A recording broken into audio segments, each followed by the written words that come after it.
And then the worst president in the history of our country took over. And look what happened to our country. Probably 20 million people. And you know, that's a little bit old, that chart. That chart's a couple of months old. And if you want to really see something that's said, take a look at what happened.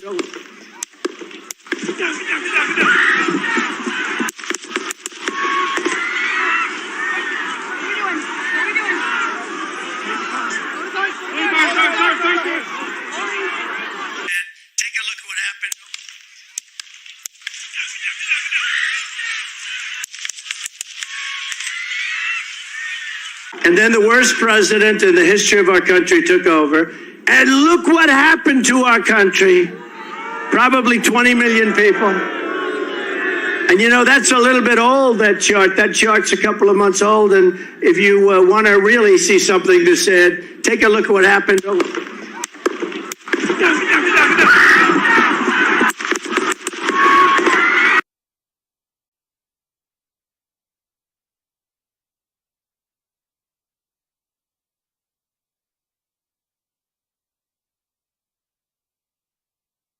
If you want to really see something that said, take a look at what happened.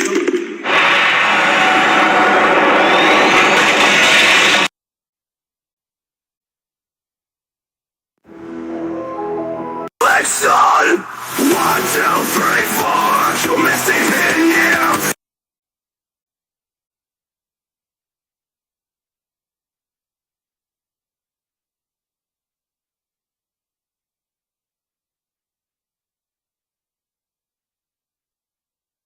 I want to speak to you tonight about the need for us to lower the temperature in our politics.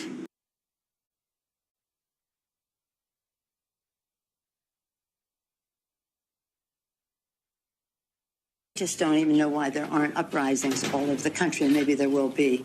People need to start taking to the streets. This is a dictator. You know, there needs to be unrest in the streets for as long as there's unrest in our lives. Enemies of the state. Show me where it says that protests are supposed to be polite and peaceful. Do something about your dad's immigration practices, you feckless. When they go low, we kick. How do you resist the temptation to run up and wring her neck? The biggest terror threat in this country is white men, most of them radicalized to the right. I thought he should have punched him in the face. I said, even if you lost, he insulted your wife. Yes. He came down the escalator and called Mexicans rapists and murderers. He said, well, what do you think I should have done? I said, I think you should have punched him in the face and then gotten out of the race. You would have been a hero. I'd like to punch him in the face. I said if we were in high school, I'd take him behind the gym and beat the hell out of him. Punch some people in the face! When was the last time an actor assassinated a president? They're still going to have to go out and put a bullet in Donald Trump, and that's a fact. Look, as his character is stabbed to death. Where is John Wilkes Booth when you need him? This way. That's it right there. Pull it up. I have thought an awful lot about blowing up the White House. A Missouri state senator is under investigation by the Secret Service after saying she hopes President Trump is assassinated. I will go and take Trump out tonight. And if you see anybody from that cabinet in a restaurant, in a department store, at a gasoline station, you get out and you create a crowd. And you push back on them. And you tell them they're not welcome anymore, anywhere. And sadly, the domestic enemies to our voting system and our honoring our Constitution are right at 1600 Pennsylvania Avenue. They're not going to stop before Election Day in November, and they're not going to stop after Election Day. And that should be, everyone should take note of that on both levels, that this isn't, they're not going to let up, and they should not. If you think we're rallying now, you ain't seen nothing yet. I want to tell you, Kavanaugh, you have released the whirlwind, and you will pay the price.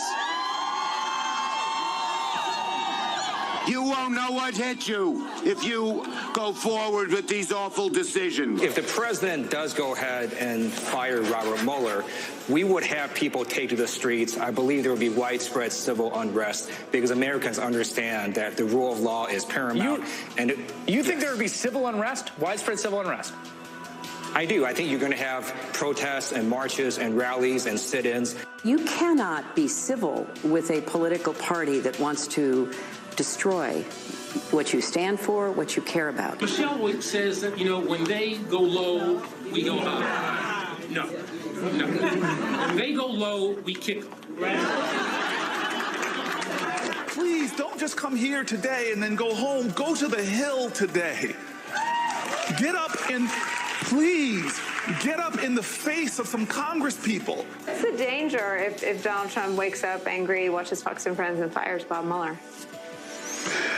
Well, I hope he doesn't do that. He wakes up angry and watches Fox and Friends in most days. It would set off a firestorm. I think it would be, not only on the Hill, but in the streets. And so let's stay the course.